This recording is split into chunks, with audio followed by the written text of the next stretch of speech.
இப்ப எப்படி இருக்கு? டாக்டர் கூட்டிட்டு வரட்டுமா? சமயத்துக்கு நான் இல்லாம போயிட்டேன் பாத்தியா? ஒருத்தருக்கு 4 பேரை என்ன கவனிச்சுக்கிட்டாங்க. 4 பேரா? என் புருஷனே வந்திருந்தாரு. உன் புருஷனா? அவன் எங்க வந்தா? இன்னும் போல, இங்கதான் இருக்காரு. சரி சரி அம்மடி, நான் முதல்ல போய் காபி போட்டேன்.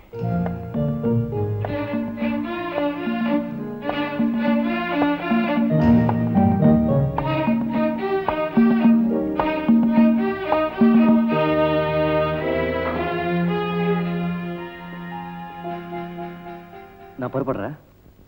இன்னைக்கு நீ ஆபீஸ்க்கு வர வேண்டாம், நல்லா ரெஸ்ட் எடுத்துக்கோ. வேற ஏதாவது வேணுமா? காஃபி சாப்பிட்டுட்டு போங்களேன். பரவாயில்ல. ஆயா கூட வந்தாச்சு. வேண்டாம் பரவாயில்ல, நீ எழுந்திருக்க வேண்டாம், படுத்துக்கோ. நான் வரேன்.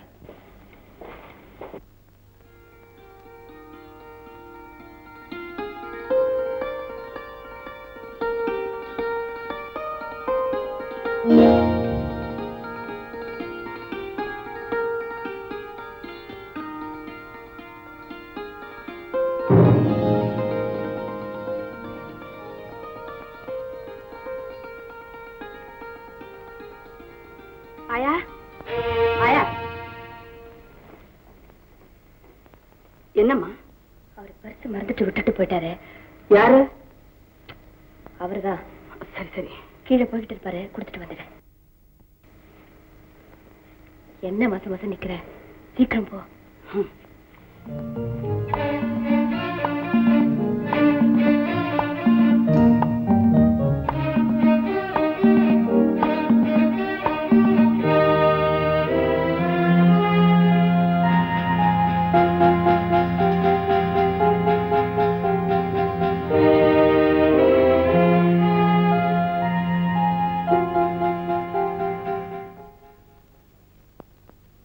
பரிசு அவர்கிட்ட கொடுத்துட்டியா?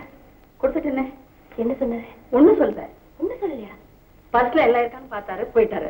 கால் வச்சிருக்க அடுப்புல.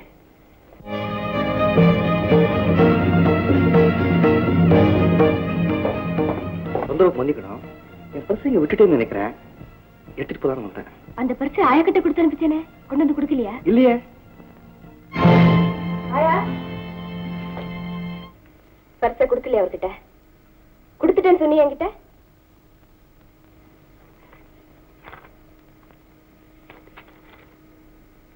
இந்த மாதிரி திருட்டு புத்தி எல்லாம் கூட உண்டா உனக்கு? உன் மேல நம்ம வச்சிருந்த நம்பிக்கையில இப்படி மண்ணலி போட்டுட்டியே. இனிமே உன்னை நம்பி இந்த வீட்டையும் குழந்தையும் நான் எப்படி விட்டுட்டு போறது? ஏழப்பா, அவளை விட்டுடு.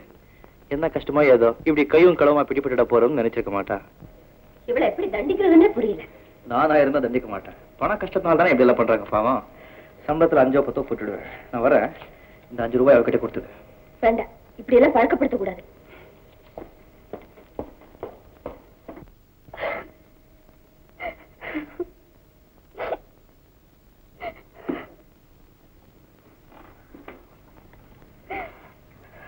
என்ன அழுக வேண்டி கிடக்கு?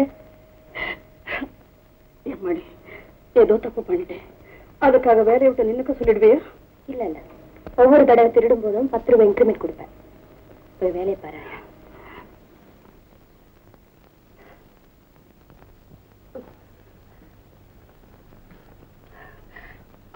ஒரு விஷயம் சொல்லலான்னு சொல்றேன்.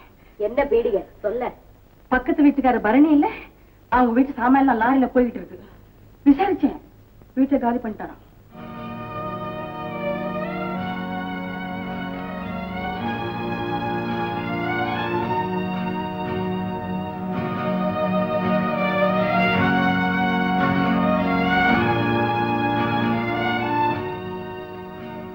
இவ்வளவு தூரம் பழகிட்டு ஒரு வார்த்தை கூட சொல்லிக்காம போயிட்டு இருப்பாரு. ஒரு ஆம்பளைக்கு இந்த அளவு கூட ரோஷம் இருக்காதா?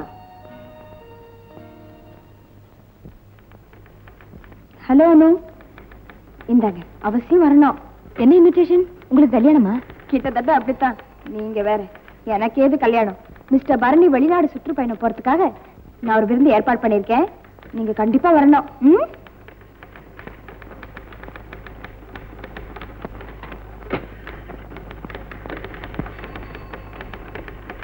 காயத்ரி, மிஸ்டர் பரணி எங்க தங்கியிருக்காரு தெரியுமா? ஓ தெரியுமே. Number 2 CID colony, Mylapore. என் வீடுதான்.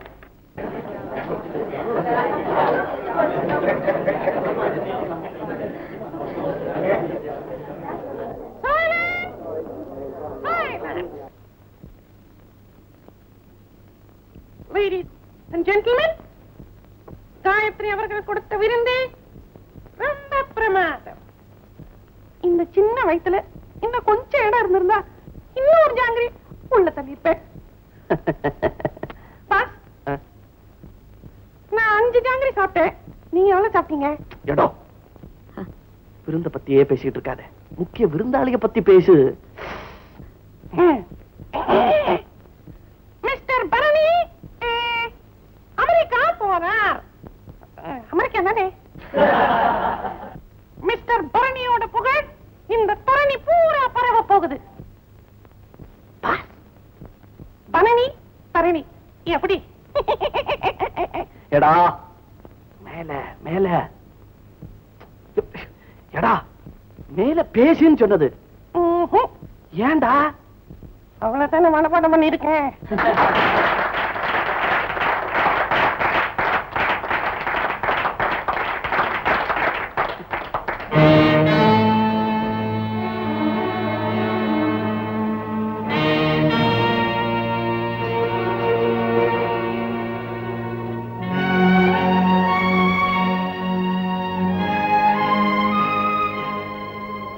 சொல்லிக்காம வீட்டை காலி பண்ணிட்டு வந்துட்டீங்க.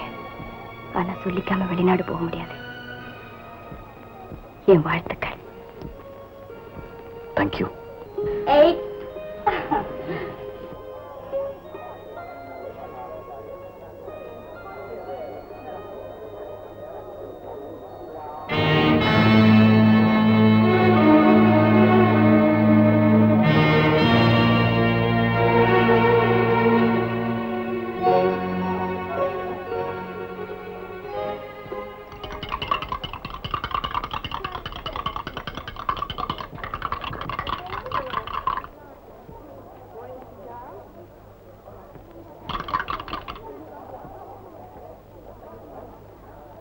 மிஸ் காயத்ரி, உங்க ஏற்பாடுல ரொம்ப பிரமாதம்.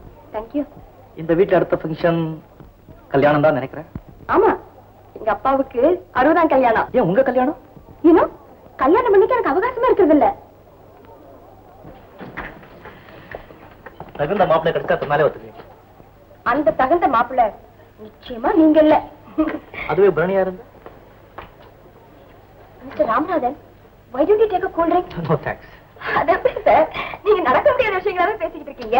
நடந்தா இப்ப நடக்க போறது லான்ல ஒரு கலை நிகழ்ச்சி. வாங்க சார் போலாம். நானும் கூட திரும்பவும் வாழ நினைக்கிறேன். ஆனா அனு என்னோட வாழணும்னா நீங்க ஒரு கல்யாணம் பண்ணிக்கணும். கல்யாணமா? எனக்கா? உங்க மேல உயிரியே வச்சிருக்கிற காயத்ரிய நீங்க ஏன் கல்யாணம் பண்ணிக்க கூடாது? உங்க கல்யாணம் தான் அனுவுக்கு சந்தோஷத்தை கொடுக்கும், எங்க 2 பேருக்கும் புது வாழ்வு கொடுக்கும். திரும்பி வாழ நினைக்கிற எனக்கு ஒரு வாய்ப்பு கொடுக்கும். என்ன சார் அது?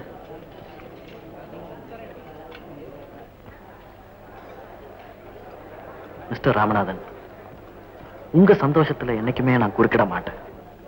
பட் ஒன் திங், என் நெஞ்சில் அந்த இடம் அணுவுக்கு மட்டும்தான். அணு இல்லைன்னா என்னைக்குமே அது காலியா தான் இருக்கும்.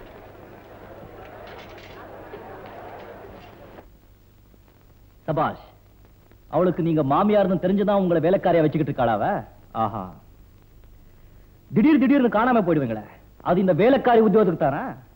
பலே பலே பலே, குடும்ப கௌரவத்தை எல்லாம் உங்க புள்ள அழிச்சுக்கிட்டே வர்றான்னு அடிக்கடி சொல்லுவீங்களே, அத்தனையும் இப்ப நீங்க காப்பாத்திட்டு தாங்கப்பா.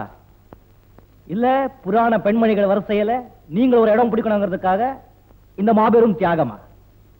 வெக்கமா இல்ல? ஒரு உதவாக்கரைக்கு அம்மான்னு சொல்லிக்கிறத விட ஒரு உத்தமிக்கு வேலைக்காரின்னு சொல்லிக்கிறது பெருமையா இருக்குப்பா.